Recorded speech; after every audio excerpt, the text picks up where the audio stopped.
What's up everyone, it's Q from Retro Q Gaming, and no, it's not actually time for an unboxing, despite the tripod, the blue wall and the bad lighting that you're all too familiar with when it comes to my unboxings. This is actually a little bit different. So recently on the channel, I completely streamed the entirety of Secret of Mana 2 or Seiken Densetsu 3, except for one part because of a streaming issue, but it's still uploaded regardless. And a lot of people were asking me, they were coming into the streams with how I was playing it and asking what version I was playing, how I was playing it, etc, etc. And even though it was in the actual title of the videos, there was still a few possible different ways that it could have actually happened and it could have been done.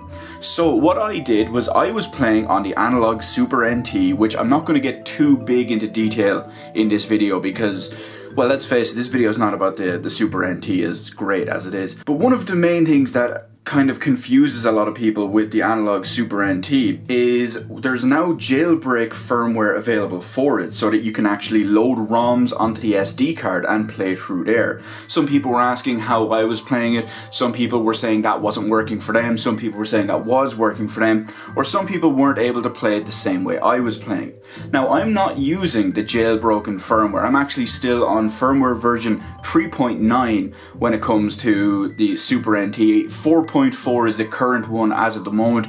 I just haven't got around to updating it. But anyway, let's take a quick look at the version I'm playing when it comes to Secret of Mana 2.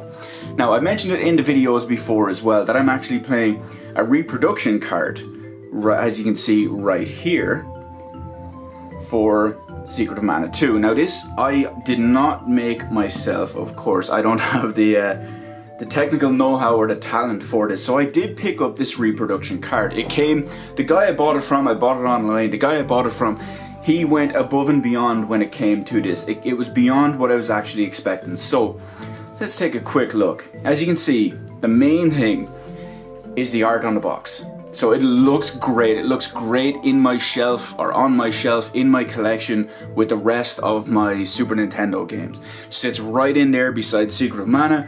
And what's on the other side? SOM, I think it's Terranigma that might be on the other side. I don't remember. But anyway, you see my point. It looks great. It's very well presented. It is similar to the official artwork, which we'll get to now in a second. And it has an English font for it, because obviously it was Seiken Densetsu 3, it was never actually translated over. Now, so there's not much to say when it comes to the box. He actually included the plastic cover. I actually love these plastic covers. I have a bunch of them for protecting the games. They're, I mean, let's face it, they're old cardboard at this point, so they need all the help they can get.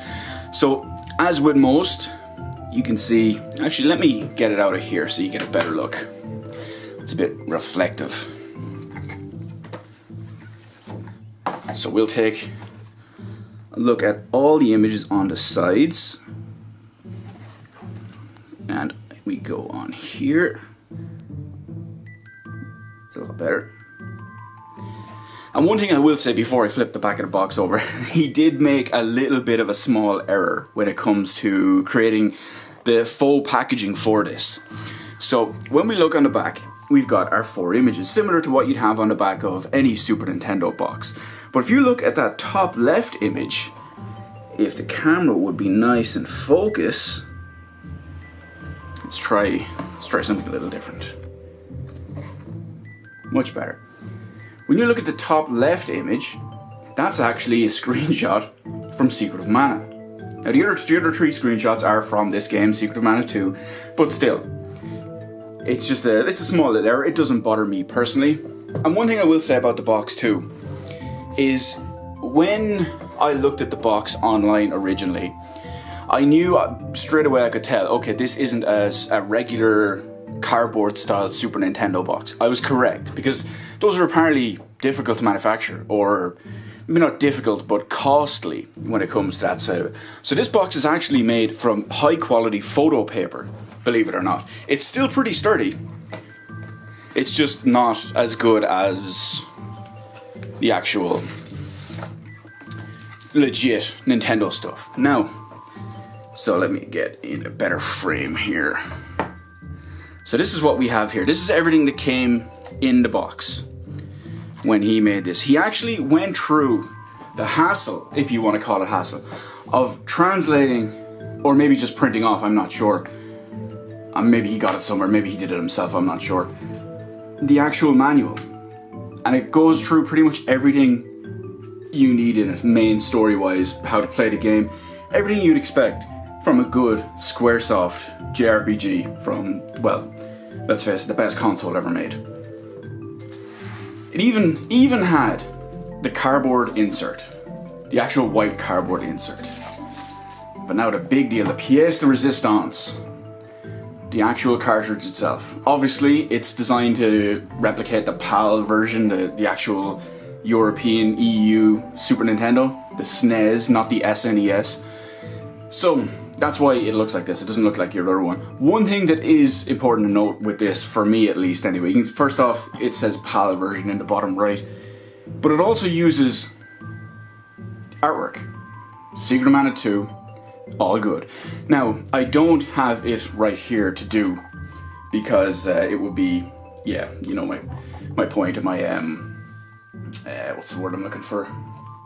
It's kind of pointless. Now, this was put, even though it's using the same style as for this, it actually has the innards, and oh, by the way, it was put on a Japanese cart, but it actually has the actual innards of a proper EU game.